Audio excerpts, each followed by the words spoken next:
ಪರಿಷತ್ನಲ್ಲಿ ನಾಲಿಗೆ ಹರಿಬಿಟ್ರ ಸಿಟಿ ರವಿ. ಸಚಿವೆ ಹೆಬ್ಬಾಳ್ಕರ್ಗೆ ಪ್ರಾಸ್ಟಿಟ್ಯೂಟ್ ಎಂದು ಪದ ಬಳಕೆ. ಬಿಜೆಪಿ ಎಂಎಲ್ಸಿ ವಿರುದ್ಧ ಕೆರಳಿದ ಕೈಪಡೆ.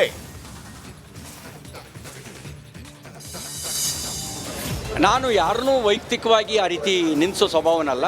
ಅವರಿಗಂತೂ ನಿಲ್ಲಿಸಿಲ್ಲ. ಅವ್ರು ಯಾಕೆ ಹಂಗೆ ಅಂದ್ಕೊಂಡ್ರು ಅಂತ ನಂಗೆ ಗೊತ್ತಿಲ್ಲ. ನಾನು ಯಾರನ್ನೂ ವೈಯಕ್ತಿಕವಾಗಿ ಆ ರೀತಿ ನಿಲ್ಲಿಸೋ ಸ್ವಭಾವನಲ್ಲ. ಅವರಿಗಂತೂ ನಿಲ್ಲಿಸಿಲ್ಲ. ಅವ್ರು ಯಾಕೆ ಅಶ್ಲೀಲ ಮಾತಿಗೆ ಎಂಎಲ್ಸಿ ಪಟ್ಟ ಕಳೆದುಕೊಳ್ತಾರಾ ರವಿ? ನಾನು ಆ ಪದ ಬಳಸೇ ಇಲ್ಲ ಎಂದ ಸಿಟಿ ರವಿ. ಸಭಾಪತಿ ಕಚೇರಿಯಲ್ಲಿ ಗರಿಗೆದರಿದ ಚಟುವಟಿಕೆ. ವಿಧಾನಸಭೆಯಲ್ಲಿ ಅಮಿತ್ ಶಾ ವಿರುದ್ಧ ನಿರ್ಣಯ, ಗದ್ದಲ ಗಲಾಟೆ ನಡುವೆ ಸಿಎಂ ಮಂಡನೆ. ಬಿಜೆಪಿ ಶಾಸಕರಿಂದ ಪೇಪರ್ ತೂರಿ ಶಿಸ್ತು ಉಲ್ಲಂಘನೆ.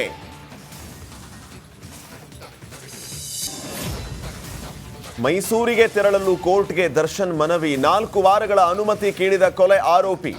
57ನೇ ಸಿಸಿಎಚ್ ನ್ಯಾಯಾಲಯಕ್ಕೆ ದಾಸನ ಪರ ವಕೀಲರಿಂದ ಅರ್ಜಿ.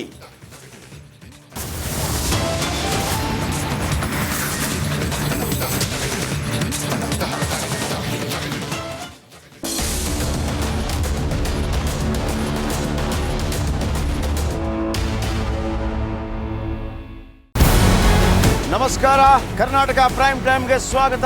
ನಾನು ಜಯಪ್ರಕಾಶ್ ಶೆಟ್ಟಿ. ಇಡೀ ಕರ್ನಾಡು ಇವತ್ತು ರೆಬೆಲ್ ಆಗಿ ನಿಂತಿದೆ. ಈ ಹಗರಣಗಳನ್ನು ಸದನದಲ್ಲಿ ಪ್ರಸ್ತಾಪ ಮಾಡಲು ಕೂಡ ಕಾಂಗ್ರೆಸ್ ಹಿಂದೇಟು ಹಾಕಿದ್ದೇಕೆ? ನಿಮ್ಗೆ ಸಂಬಳ ಅದಕ್ಕೆ, ನಿಮಗೆ ವಾಹನ ಅದಕ್ಕೆ, ನಿಮಗೆ ವೆಪನ್ ಅದಕ್ಕೆ, ನೀವು ಅದನ್ನು ಸೆರೆ ಹಿಡಿಬೇಕಾಗಿದೆ. ನೀವು ವಿದ್ಯುತ್ ಬರ ಇದೆ ಅಂತ ಹೇಳ್ತಾ ಇದ್ದೀರಿ. ಎಲ್ಲಿ ಬರ ಇದೆ ನೀವು ಹೇಳಬೇಕು.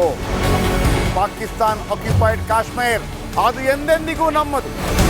40 ಮೆಷಿನ್ಗಳು ತಂದಿತ್ತು ನೋಟ್ ಎಣಿಸುವುದಕ್ಕೆ, ಅದೇ ಹಾಳಾಯಿತು. ಮಥುರಾದ ಗಲಾಟೆ ಇದೆಯಲ್ಲ, ಅದು ಸ್ಥಳೀಯವಾಗಿ ಕೂತು ಪರಿಹರಿಸಬಹುದಾದಂಥ ಕಾನೂನಿದೆ. ಗ್ಯಾರಂಟಿ ಯೋಜನೆಯಿಂದ ನಷ್ಟ ಆಗಿದೆ, ಲಾಭ ಆಗಿದೆ, ದಯವಿಟ್ಟು ಹೇಳಿ. Dawood Ibrahim most wanted criminal ಯಾವಾಗಾದ ಅಂದರೆ ಇಲ್ಲಿ ತನಕ ಭಾರತ ದೇಶದಲ್ಲಿ ಓರ್ವ ದಲಿತ ಪ್ರಧಾನಿಯಾದಂಥ ಇತಿಹಾಸವೇ ಇಲ್ಲ.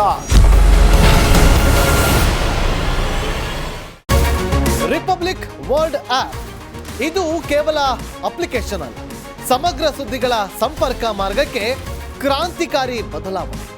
ರಿಪಬ್ಲಿಕ್ ವರ್ಲ್ಡ್ ಆಪ್ ಕೇವಲ ಸುದ್ದಿ ಅಪ್ಲಿಕೇಶನ್ ಅನ್ನ ಪರಿಚಯ ಮಾಡ್ತಾ ಇಲ್ಲ, ಬದಲಾಗಿ ಡಿಜಿಟಲ್ ಸುದ್ದಿ ಬಳಕೆಯ ಹೊಸ ಯುಗಕ್ಕೆ ನಾಂದಿ ಹಾಡ್ತಾ ಇದೆ. ಇದೊಂದು ಬ್ರೇಕಿಂಗ್ ನ್ಯೂಸ್, ಪ್ರಭಾವಶಾಲಿ ಕಾರ್ಯಕ್ರಮಗಳಿಗೆ ಗಟ್ಟಿಯಾದ ವೇದಿಕೆ. ರಿಪಬ್ಲಿಕ್ ವರ್ಲ್ಡ್ ಅಪ್ಲಿಕೇಶನ್ ಈಗ ಲೈವ್ ಆಗಿದೆ. ಗೂಗಲ್ ಪ್ಲೇ ಸ್ಟೋರ್ ಮತ್ತು ಆಪಲ್ ಆಪ್ ಸ್ಟೋರ್ ಎರಡರಲ್ಲೂ ಲಭ್ಯವಿದೆ. ಈಗಲೇ ಡೌನ್ಲೋಡ್ ಮಾಡಿ.